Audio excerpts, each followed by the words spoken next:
Hi, I'm Siofra Bradigan, and this is Siofra's Magic Alcove. So, I wanted to talk about, I guess, my path. Um, I'm not sure exactly where this is going to head, but I thought it might be a good idea to, I don't know, elucidate it a little bit and talk about some of my history and magical wise and so forth, sort of get it in my head straight, maybe.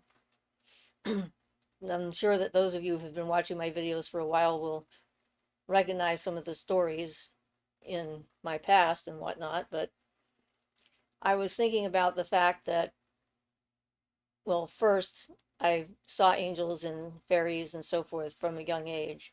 They were just sort of part of my environment. And that's the thing. It's like a lot of times people ask me if I've had any recent encounters or what have you. It's like this is just sort of part of my everyday existence.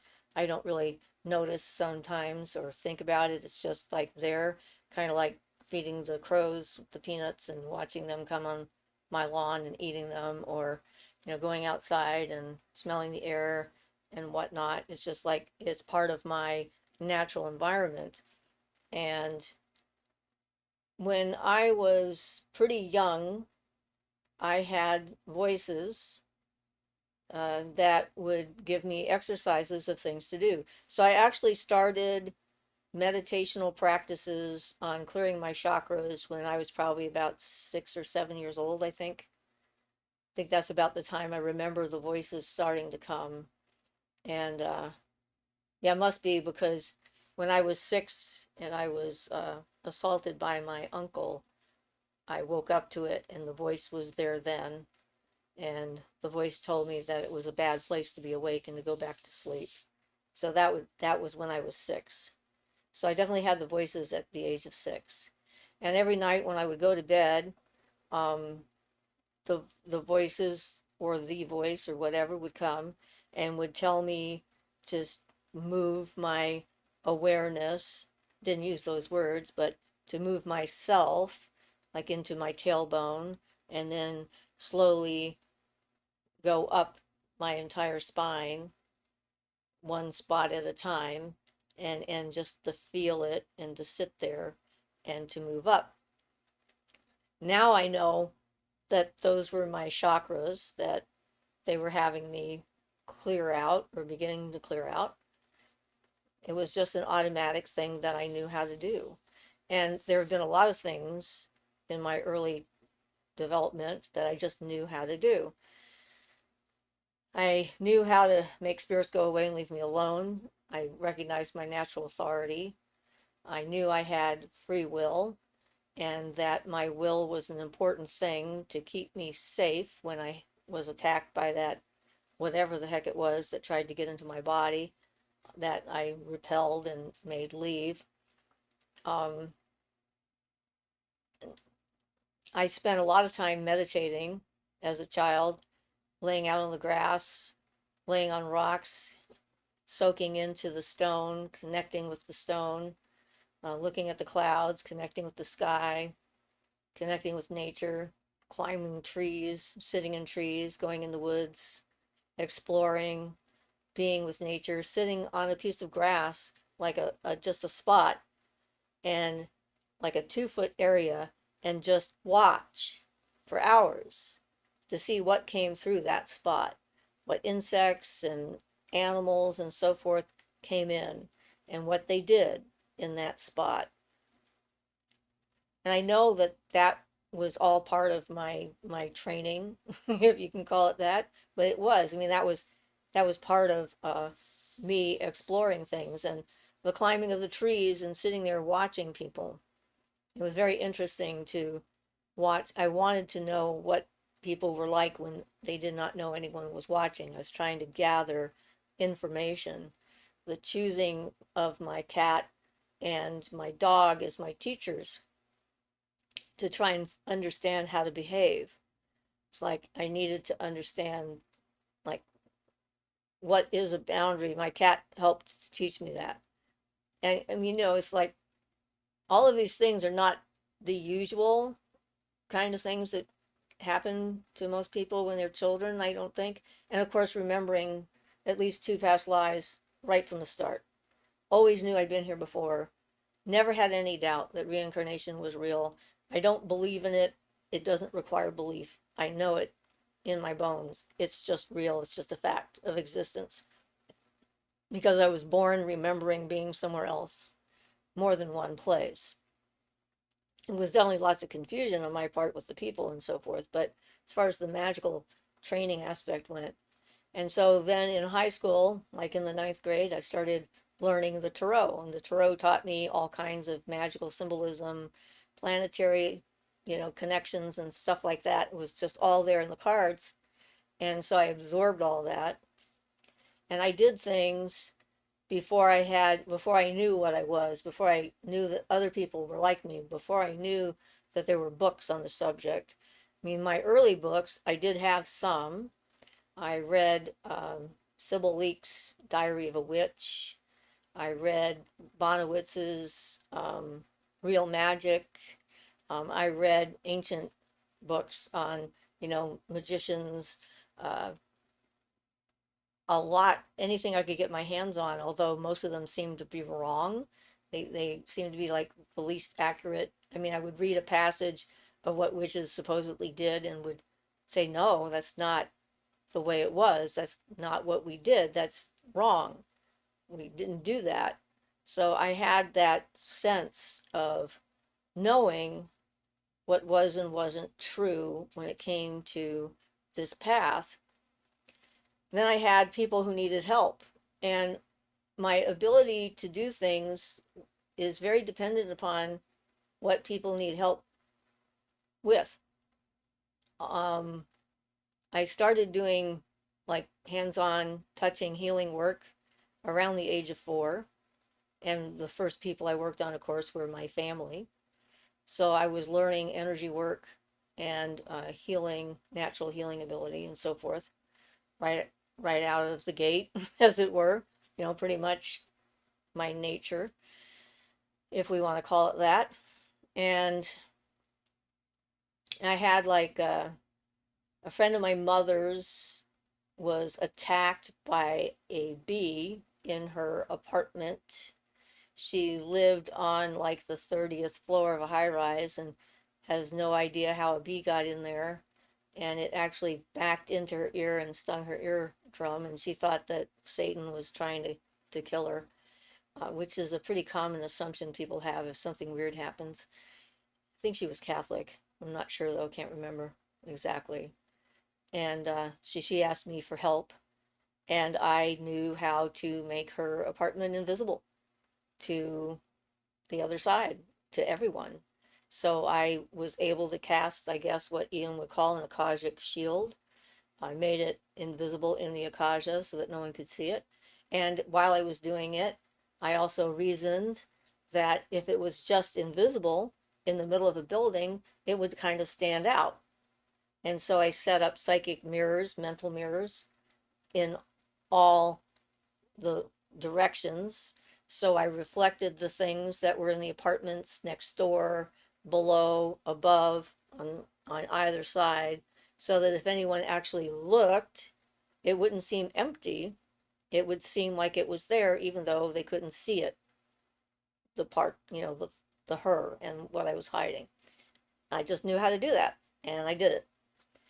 Um, the first spell I got out of Bonowitz's book, I've talked about the broom in the corner that sent the guy out of the house within 5 minutes flat. I mean, he was so gone so quickly, and I was like, wow, that worked. So I was very impressed that someone else had some ideas that I could use and that they would work. So doing ritual magic really was a normal, natural, everyday occurrence at that point. Talking to the trees, not as closely as when I lost touch with them and one of them reached out, but I had a good relationship with trees and stones. Always loved crystals, had an affinity for all of that. And so it wasn't until the 80s when I got Starhawk's book, that I realized that there were other people like me that were out there doing things. And she had a bit of a structure and some ideas that I could follow. Up until then, all of the ideas I got from science fiction books, trying to figure out how to control my telepathy, my precognitive abilities, which I had a lot of premonitions when I was going through puberty, um, highly uncomfortable, unpleasant, didn't like it much. I had spontaneous channeling when I think I've seen my kids were, my daughter was probably only a year old when this happened, maybe even not quite a year old, and she was born in 75, so this was in 1976 when all of a sudden I could hear lots and lots of voices. They were everywhere. And I went to tell my husband at the time, went to the head of the stairs. I was afraid to go into the basement because I'd read some book about being underground make things stronger, and it was true. In my head, it was true at least, but I think it is actually true. So I didn't want to get underground, and told him something was going on, and he came upstairs, and that was the first time that I had a direct medium experience. It turned out that his grandmother came. She was one of the voices, but they were like everywhere all at once. And I've talked about that in the video directly just on mediumship. And so, that was kind of intense to say the least. Um, so, these experiences and abilities happened outside of any kind of formal training, or, I mean, they just did. I had to figure out how to deal with them. And I got a lot of ideas from science fiction, comic books, in some cases, about how to control my telepathic abilities and how not to be reading people's minds all the time, and encountered the when I got together with David and was doing the channeling for several years. Again, that was before I read Starhawk, and I went to the power spot in southern Saskatchewan, and I met Black Eagle, the medicine man who was there, who still comes to visit me from time to time, and had that intense experience there, very intense spiritual experiences. And then moving into the Kispiox Valley, up in British Columbia, and encountering all the stuff that was there. It was nice to be away from so many people that sort of helped me to get a handle on what my thoughts were. I was still trying to figure out what my thoughts were versus everyone else's thoughts, to be able to differentiate between them. And isolation is definitely one of the ways that can help. It's very difficult, I think, to do that in the middle of a city because, I think people are more naturally telepathic than they realize.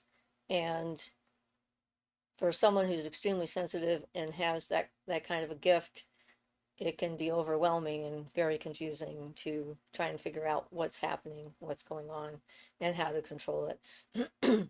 Especially since I was raised in an environment where boundaries weren't allowed, and I still had a lot of work to do healing myself from my own trauma from my childhood and early adult life, and learning about boundaries and how to make them and that it was okay, etc. All that stuff. But certainly, it was a huge impact to be so much out in the wilderness and to see nature outside of humans and their conception of it, its raw form, untamed, wild, somewhat predictable because of knowing the nature of an animal. You can predict its likely behavior. Doesn't mean you can control it, but you can prepare. And, just all of that stuff. And it was not until after David and I broke up that I got Starhawk's book. So I was still in the Kispiox Valley when that started, but I was living in the house by the river. So that was like the third house, the third place I'd lived in the valley. So definitely there was a lot of magical encounters and experiences that I had well before reading the book. So I don't really consider that the beginning of my path. I consider it just another part of what I was going through, another piece of information that came along and gave me some ideas and structure of things to do to continue the process I'd already been doing. I would suspect that my Kundalini has been coming up my entire life, and it was doing it quite nicely until I met Aaron in Santa Cruz, and he tried to force it up over and over and over again. So it sort of set me back a little bit, made it kind of harsh and not much fun to speak of. But I adapted, as I do, adapt to things as well as I can and try to fix it. So I think one of the reasons why I'm such an eclectic, like I started worshiping the goddess when I was a young girl in the fourth grade, when I was first introduced to the concept of other gods and goddesses, and realized that the religion I was being raised in, which was Methodist, was not the only one that existed, and it wasn't the only one that ever was, and that people had thought differently and had done differently and had different things that they looked to for help and assistance. And that is when Aphrodite came into my life. So, how old are you in the fourth grade? About 10, maybe 9, somewhere in there. Um, yeah. And so, that is like I did rituals with my dolls, talking to Aphrodite and whatnot throughout that time. And my 2 guardian angels who slept with me at night, every night, to try and comfort me from the terrible things that were going on around me. They couldn't stop, but they tried to be a comfort to me when I slept. And I could feel them laying down on either side, trying to be kind of this, I don't know, buffer between me and all the terrible things that were going on in the house where I grew up. Um, so I think that if we're trying to define when I started on a magical path, the answer is pretty much from birth. And other lifetimes, I'm sure, is the reason why. The things that I remembered from different lifetimes and so forth, they definitely were a factor when it came to that. One of the things that was always important to me was kindness. And I wanted to be kind to people. I had a problem or confusion between my desire to be kind and my need to set a boundary and protect myself. They seemed to be at conflict with each other for a long time. Now I understand that there's a difference, and that being kind doesn't mean that you have to be a wuss. Anyone could just sort of walk over and just do whatever they want to, and not and get away with it and all that other jazz. So it's taken a little bit of time for me to come to grips with that. And I did experience a lot of Native American ceremony when I lived in British Columbia, going to the medicine wheel uh, weekends 4 years in a row. So that was like very familiar and comfortable, and yeah, familiar and comfortable to me. A lot of similarities between what I wanted and what I was learning and what they were doing and all that other stuff. And the sweat lodges that I went through and whatnot was pretty awesome. So being open to experiencing these things and thinking about how the universe just sort of hands me things from time to time. Like I've gotten items for my altar, for my staff. I got my staff. The universe gave that to me. It's like I have this ongoing energetic relationship with the universe that I've developed and it's strongest now than I think it's ever been, where we're communicating back and forth. It's like an exchange, and that developing that kind of relationship with the universe is something we used to have when we were more primitive people, and we've lost it. Most people have lost that connection.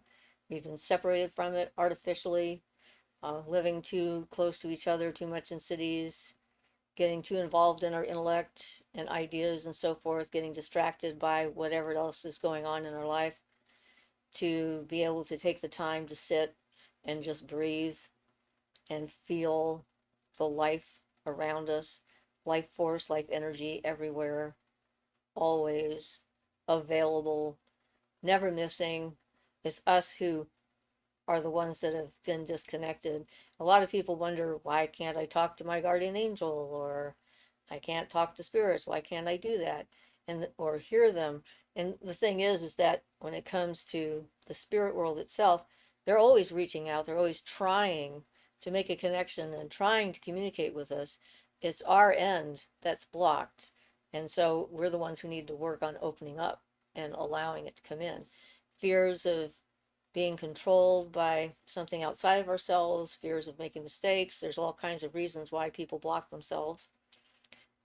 Fear, insecurity, thinking that it can't be real. And there is the risk of fantasy taking over instead of having it grounded in reality. And, reality is bigger than we conventionally think of it as, but it does have its own reality. I mean, I don't know how to explain that. Energy works a certain way, and the energy that you are in, when it comes to the idea of attracting attention on the other side, there's this whole group of people that are afraid that negative, evil things are out there that are trying to stop them. And generally speaking, that's not the case at all. Because when it comes to being in the spirit world, like attracts like, not opposites attract. It's not the same as physical reality and magnets and stuff. It's different. So it is more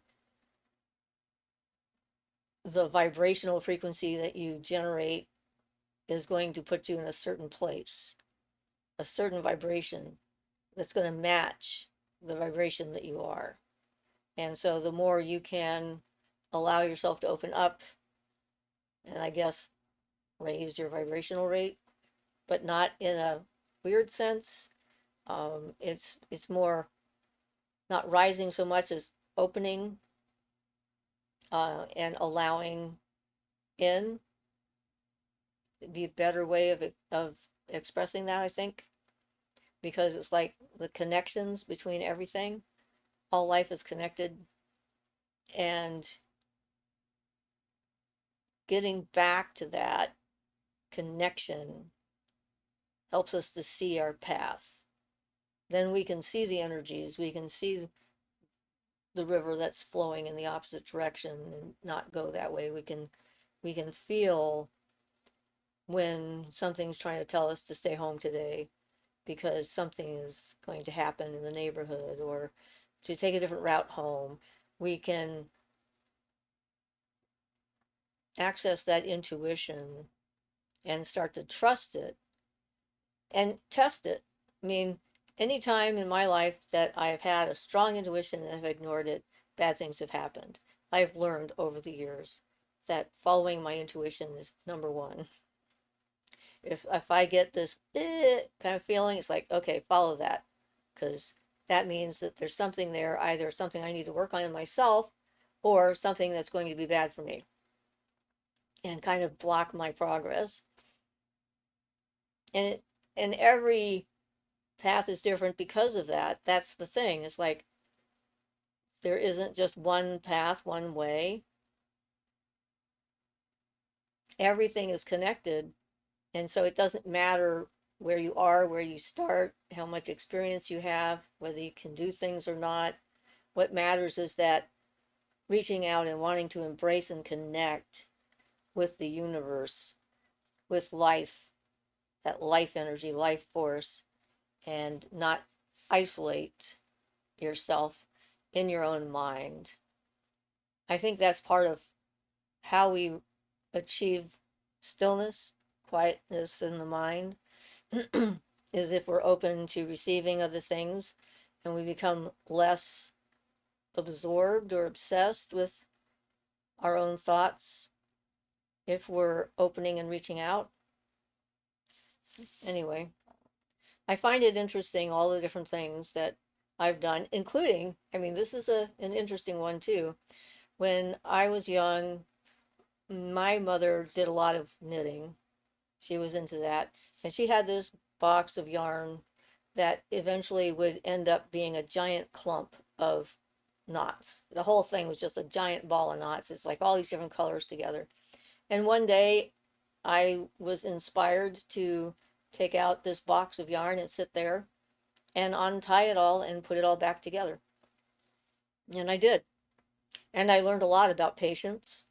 I learned about what happens if I'm anxious and frustrated, because when I would get annoyed that this knot wasn't coming undone, my hands would pull and the knot would get tighter. And then I'd have to stop and let go of it. I had to take a deep breath and just let it out and relax and then start in on the knot again. And of course, the secret to undoing knots is to push them together. You don't pull them apart, you push them together. And when you push them together enough, the loops start to open up and then you can undo them. And the irony that I became famous on the Navy base for being able to untie knots, I had grown-ups coming to me with their knots that they couldn't undo. And it's such a simple thing. And yet, as an exercise, doing that whole box, that is like a spiritual exercise that I was given to do. And sort of reminds me of some of those movies, right? So, it's not the thing itself.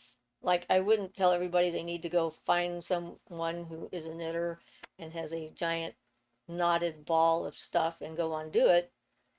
But the exercise of being patient and being able to wait and to notice how your own frustration limits your ability to actually get things done can help, whether it's the untying of the knots in physical reality or the untying of what's going on in your life. And then, of course, the acceptance of, responsibility, personal responsibility. No one can actually make your life better except for you. There's no magic formula, there's no magic spell, there's no invocation or evocation that you can do, there's no sigil that you can make, nothing that is going to fix it except your hard work. The sigil or the spell or the evocation or the invocation can help you focus in a different direction and help you change the way you're thinking. And that certainly can assist your subconscious to give it a template to work with, and like an opportunity to change and transform. But it's the work that's what matters. Those knots didn't untie themselves. I did. And, my life isn't the way it is because I just sat around and waited for the universe to give it to me. I worked it. I worked on myself. I did the work. I went to therapy. I, did the exercises. I engaged in activity. I did magic and groups and ritual and so forth. I connected to the forces of the universe. I did all that. And that's what works. Another thing I did when I was really young was mental travel throughout the solar system. And I really enjoyed the day that I got to see the sun close up. It was a spontaneous event with my sister and I just sort of walking down the street, and the sun was shining, and I just felt really nice. And I closed my eyes, and all of a sudden, there it was. I could see the surface of the sun, and I was surprised. It wasn't like just a ball of fire, it had like rivers and mountains, and I mean, features. It was very different than I expected. And that was before, of course, we had a good picture of the sun, before we even had our first satellite. I don't think Sputnik was even up yet. It might have just been up. I can't remember. But anyway, yeah, that's not what they taught me in school, but yet there it was. And so encountering the rest of the solar system and flying on comets, which was my favorite activity, sitting on a comet and flying through the solar system. I still do that, especially if I'm stressed. It helps give a little bit overview, see the Earth from farther away and whatnot, and not be stuck all in the middle of it all, in the mire and the muck and you know whatever. Overview, I think, is important. And that's the other thing. I think that being born remembering past lives allowed me to start off with a certain amount of overview, since I knew I'd been here before and I knew this wasn't the only thing that existed or had existed. It was like just one thing out of other things. um, Made my mind form differently. So yeah, I mean, I had plenty of telepathic encounters with my father when we were young. My mother witnessed them all. I know I've talked about scaring the neighbors, which was very confusing to me because I have a kind heart. That's all there is to it. I'm a gentle and a kind individual. Don't cross me or try to hurt my family, or the mother bear will come out to play. And she doesn't play easy, she plays rough. So yeah, but in general, that's who I like to be. That's what I enjoy, and I like it. It just is good. So that was just sort of my basic nature, and I encouraged it, I think, and didn't want to lose it. Getting back to the childlike awe and wonder of the universe is part of what magic is about.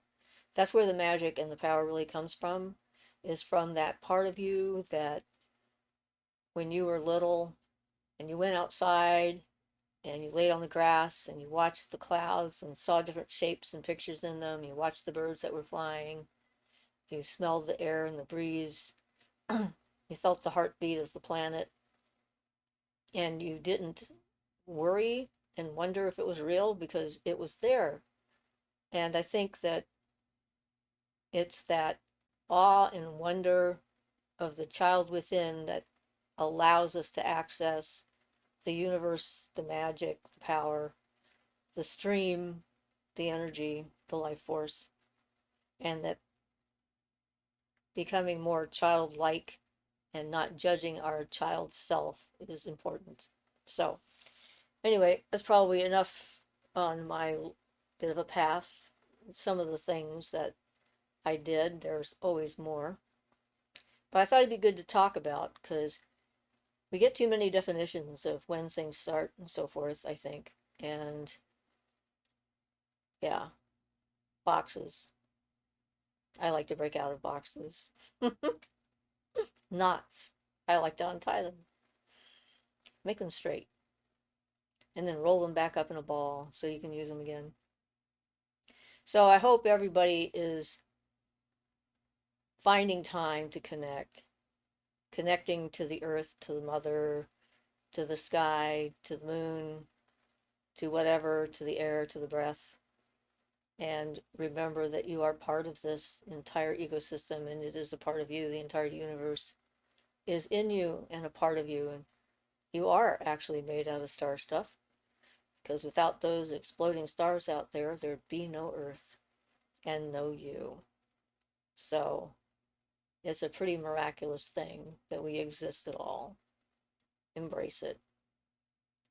So this is Siofra's Magic Alcove, and I'm Siofra Bradigan. Blessed be.